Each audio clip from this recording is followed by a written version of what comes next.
It's Pete from Cheap Homesteading, and today I rushed home from work and we fueled up the Massey 35 and we're going to head over to Neighbour George's place. So Neighbour George is the guy that's allowing me to hay his fields, and I want to say thank you to that. And he saw how much work it was to get a lot of my equipment up and running. He said, if you don't get all your equipment up and running, like your Haybine, you're welcome to use my old sickle mower. So we're gonna head over there, grab the sickle mower, and then I can make sure that it's kind of working on my tractor. And if I don't get the Haybine up and running, we can definitely use that. So that's what we're gonna do today. We're gonna head over to Neighbour George's.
This is my neighbor George.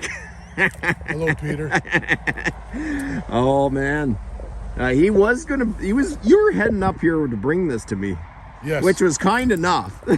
I was gonna run the mower over to you, but I was coming up the big hill and the engine started to knock a bit, and so I thought, oh no, so I just turned it into here and parked it. Oh man.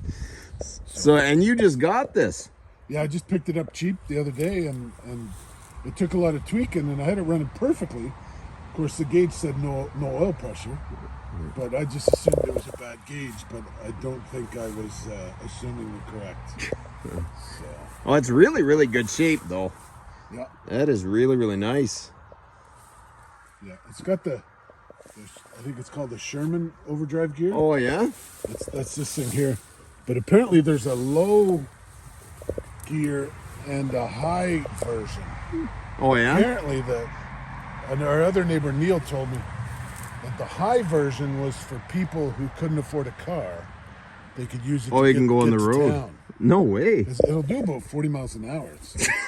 It takes forever to get going up to that. Oh, man. But so I've never seen an over. Yeah, that's some sort of option in the transmission. Oh, that's awesome. So. Yeah. No, Neighbour George has been kind enough to allow me to cut the field, and if it ever stops raining. Peter's optimistic about sickle bar mowers. and I grew up with sickle bar mowers, and if conditions are perfect, they're okay.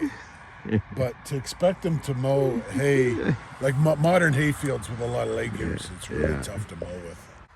I may still try to get the Haybine going, but this will be on and ready to go. I wanted to say thank you again for letting me to use the sickle mower, and I'll tweak it, make sure it all fits, and then at least I have something to use it in case all my stuff doesn't go through. Sounds good.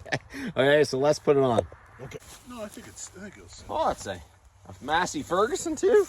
Yeah, it is. That's nice.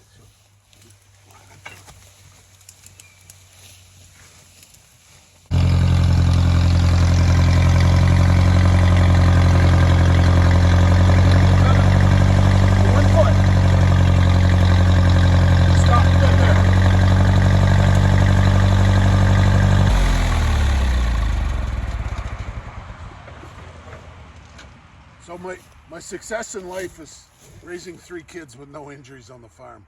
So you notice when he was backing up there, I was not between the implement and him, even though I trust him. Never stand between something and the tractor. So definitely not. And one advantage also is keeping one hand on the tractor all the time. That way you can look at other things and you still know what he's doing. So we're going to try and hook it up here. So yeah, it's got to go down a bit more. I'm gonna have to. Oh yeah, you got Should I? No, just put, oh, you put it in. Okay, there you go. Oh, that's handy.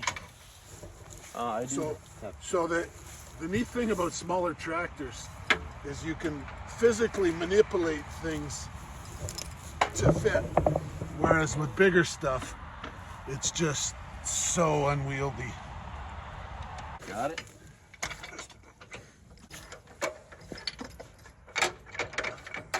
Okay. You want to just pull that back? Just a little bit. Okay, good. Is your engine? I've always been anti-gas tractors because we grew up with a worn-out gas tractor. But when the engine's good, it's good. Oh yeah, this thing has way more power than my 50 did when it was coming to the end. It's tight, right? Oh yeah, and it's ran really well. So yes, a nice fresh motor really does work good. And the hydraulics are good on it, so it's another thing. Like for what it is, you know.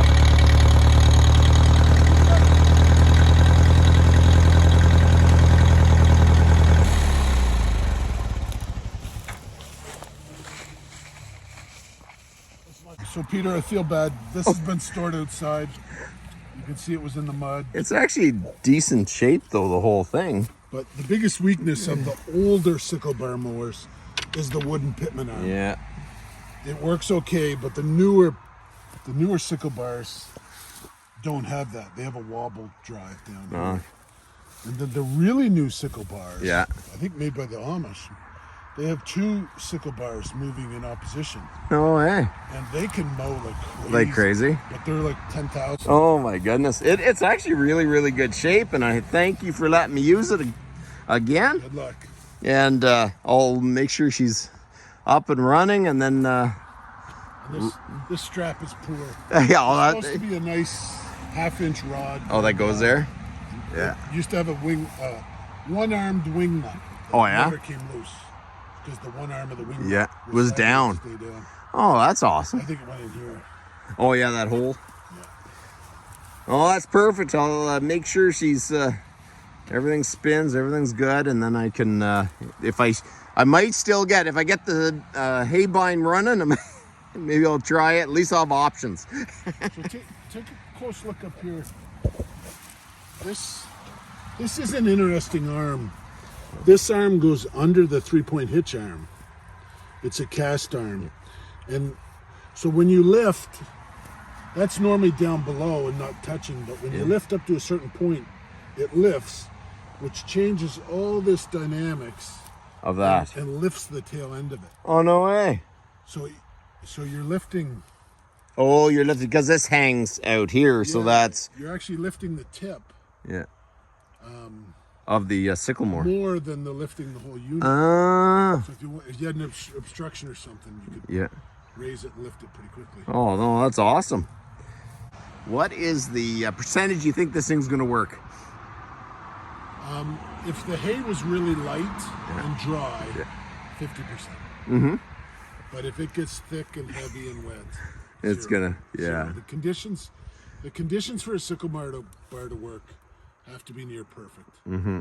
So, and then you can always, don't cut right to the ground. You can always keep it up 6 inches or a foot. Yeah. Here is the field that George has been so kind to allow me to cut hay off of. So it's a big field and you cut as much as you want. I used to put oats in here, but it has a lot of springs like come up through the ground. Yeah, there's a wet spot over there you watch for. I remember every year you went around it. Spring it's wet, and Yeah. so it's hard to grow a crop. Yeah. So like this, the field goes in behind that lot, eh? So Yeah. No, that's awesome. So See the bunch of pine trees to the right of that pile of stone? oh yeah. That's about the 2 acres we sold. Oh, to the okay, I see it. Yeah. So you can mow up to there. Okay, no, that's awesome. They're probably That is going to be good. All I need is some nice dry weather, which this year's been pretty tough. So Be optimistic. So that's about enough for today. You guys have a good one.